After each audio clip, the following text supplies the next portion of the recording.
and today I'm going to be reviewing the NECA Nightmare on Elm Street 1 Freddy Krueger action figure. Now then, I was given this figure by my parents. Yeah, my dad gave me this figure, and I really do appreciate him for it.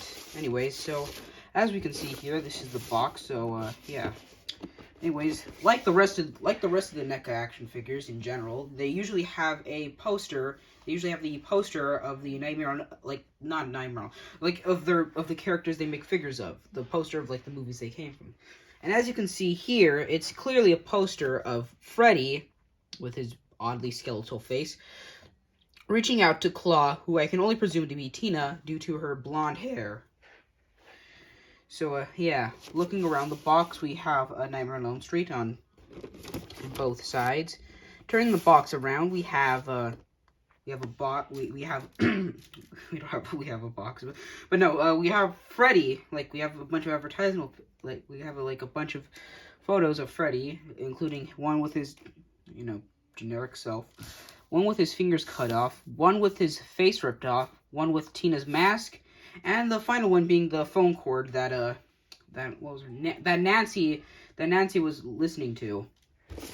Now then, when I open the box, we can see here, we can see Freddy reaching out to us, and then the figure itself. Now then, let's take him out of the box and get a closer look at him. Now then, taking the son of 100 men out of the box, he looks pretty cool. He's well detailed.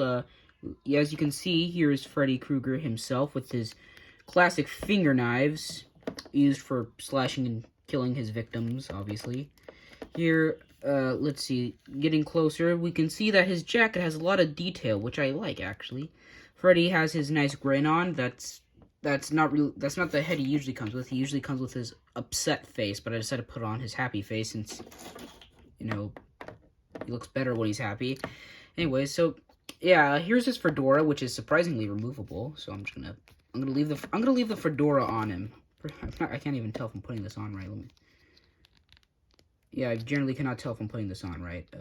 But I'm just gonna leave it on like this. Yeah, he's well detailed, and I actually kind of like this figure. Now then, putting Freddy off to the side here, let's look at some of his accessories. Alright, moving right along to the accessories, I may as well already point out that Freddy has his smiling face on, and he already has his fedora on. These are both accessories, seeing as how this is one of Freddy's interchangeable heads, and you can just flat out take this off and put it back on. Personally, I'm going to leave the hat on Freddy, so yeah, let me just put him right here. Okay, moving on. Yeah, this is the face that he always this is the face that he comes with in the box. It's his angry face. Yeah, I may as well comment on the burnt marks and whatnot. They look pretty cool. They look mostly one-to-one with Freddy, if my camera can focus. And yeah, I generally like all the burnt marks on Freddy, and yeah, how some parts are more and some parts are more darker than others. Yeah, so pretty cool. I'm gonna put it back here in the background. All right, our final head of the three heads is Freddy's skull. Basically, how he got this face was as Tina was being chased by Freddy, she tried fighting back and ended up ripping off his face, revealing his skeleton. I generally love the bloodshot eyes and the flesh behind the skull, and you can look into his mouth and see his bright red tongue. I really love this. It's an impressive face, and kind of one of my favorite probably one of my favorite what's the word for it? Probably one of my favorite parts about that scene. Moving on to other parts of Freddy's body, we have his hand. See, basically, when he first introduced himself properly to Tina, he taunted her by cutting off his fingers. I don't get why that's a form of taunting, but still. Overall, I love a lot about this hand, such as the green blood being spewed out, the fact that it's looking like it's reaching out to you like that, and yeah, overall I like the hand. So yeah, so it's gonna go right here. Personally, if you ask me, I would have preferred the blood to be like a separate accessory so that way you can slide onto the fingers, but I still like it. I'll still take it. Our third accessory is the... Oh, dang it, I dropped it. The third accessory is the Tina mask Freddy wears in order to try and taunt it. Like, okay, not necessarily taunt, just trying to lure Nancy in to the house. Out of all the accessories here, this is the one that gets the least amount of screen time, as it just appears for a few scenes and then it's just immediately ripped off Freddy's face by Freddy himself. Overall, I like this mask. Flipping it around, you can generally see like the markings and whatnot where like Freddy's face would have to slide in. So, yeah, here's an example. See how it's slipped onto the head? Yeah, overall, pretty cool, pretty cool. It's among one of my favorite accessories, just like the ripped off face, so yep, I'm gonna put that there. Final accessory is the phone cord. I do like this, but I would say it's my least favorite. There's not anything wrong. I really like it. Even the tongue and the flesh at the end of the phone looks great. But I don't know. I don't know.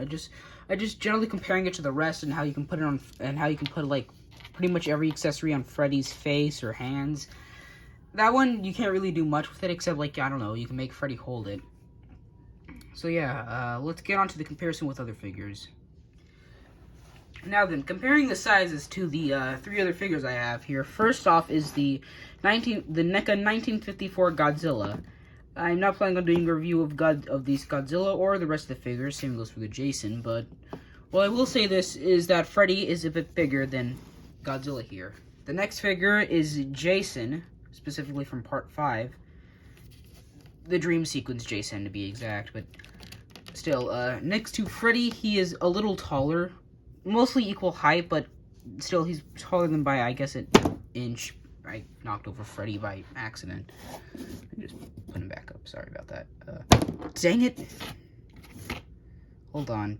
Sorry for the inconvenience. There.